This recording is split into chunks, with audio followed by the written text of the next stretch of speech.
it's almost Heisman time, right? It's time to think about those names, such as Michael Penix Jr., Bo Nix at Oregon, Ollie Gordon at Oklahoma State. I will let Jacob start with his list and who he thinks is the front runner. Yeah, so we have obviously had these talks in the past.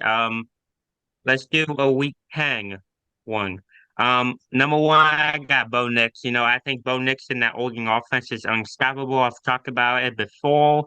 Um, I just love that offense at Oregon. Number two, I got Michael Penix Jr. Um, a close second though. I think the gap between Bo Nix and Michael Penix Jr. is so close. Number three, I got is gotta go to Marvin Harrison Jr. at Ohio State. I think Marvin Harrison Jr. is still the wide receiver that we all know he is, and I think Marvin Harrison Jr. has a real shot at becoming the first quarterback to win the Heisman, I believe, since Derrick Henry in 2015. Am I incorrect on that? You said Um, Harrison is a quarterback? First non-quarterback to win it. Oh, okay. uh, Devontae Smith, Devontae right? Smith, Yeah. Devontae Smith in 2020 won the Heisman as a wide receiver. Oh, okay. Yeah, I forgot about that. And number four, I got running back from Oklahoma State. I got Ollie Gordon. I feel like Ollie Gordon hasn't been talked about a lot this year, and I feel like he should be talked about more. He's putting up about the same stats as Derrick Henry did in the same amount of games when he won his Heisman in 2015. I believe that's just unbelievable. And number five to round it out, I got Blake Corum from Michigan. I think he's got a touchdown in every game he's played this year. We talk about that running back deal. I think Blake Corum as running back one, he gets the most recognition. Gordon? All right, so to start my Heisman list, I feel like Michael Penix Jr. has to go number one. I know that Bo Nix is playing better football right now, but Michael Penix Jr. still beat Bo Nix head to head, so I feel like that has to matter. And number two, I will have Bo Nix. Like I said, he's been playing really good football. I believe he's the second best quarterback in the country. Number three, I will go with Marvin Harrison Jr. at Ohio State. To me, Marvin Harrison Jr. is the playmaker on Ohio State's offense.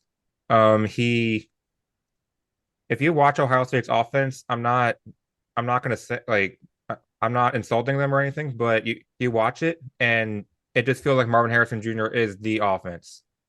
Um, Number four, I'm gonna go with Carson Beck at Georgia. Look, the Carson Beck's not gonna have the numbers to win the Heisman, but let's just face the facts here. He is the quarterback of the back-to-back national champions, 9-0.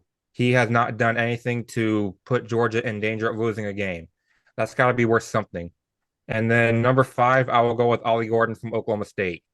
This guy is completely insane. I believe there was a 3 or 4 game stretch where he put up 150 yards in each game. Evan? Okay, so Jake struck some names for me that I didn't even think of. So two honorable mentions, and I have a top three. So Blake Corum is an honorable mention, and one that wasn't talked about much. I don't remember if either. I don't think Jake did. Jaden Daniels. Jaden Daniels I have up there too. He's played out of his mind. Yes, LSU has lost 3 games, which is, let's be real. They say it's just based on the player, it's based on the stats. Jordan makes a good point about Carson Beck. It's based on a little bit more than that because last time that I think not a top 10 team had a Heisman Trophy winner was Lamar Jackson back in 2016. So it's been a little bit. So winning for sure does matter unless if you're playing above and beyond like Lamar Jackson did. So I have Jaden Daniels. He's playing good, but his stats are about even with Michael Penix and Bo Nix. So it's tough. I still have him on the outside looking in, and then Blake Corum too. So my three, I have Marvin Harrison Jr., Michael Penix, and Bo Nix. So kind of similar with you guys, right? But I think especially right now it's Penix because Washington is 9-0. Yes, he hasn't had the offensive stats of recently, except this last game, by the way, where he just dominated USC. Yes, I know it's the USC defense, but you can't ignore that 50-something points in a huge game to keep their season alive. That's got to be noted. And then Bo Nix is rather impressive. I was looking at the odds. I didn't see him that high. He has 25 touchdown passes to 2 picks. You can't ignore that. I think Marvin Harrison might win this by default, though, because if a quarterback is not above beyond, I mean, Penix has 26 touchdowns. Like I said, Bo Nix has 25.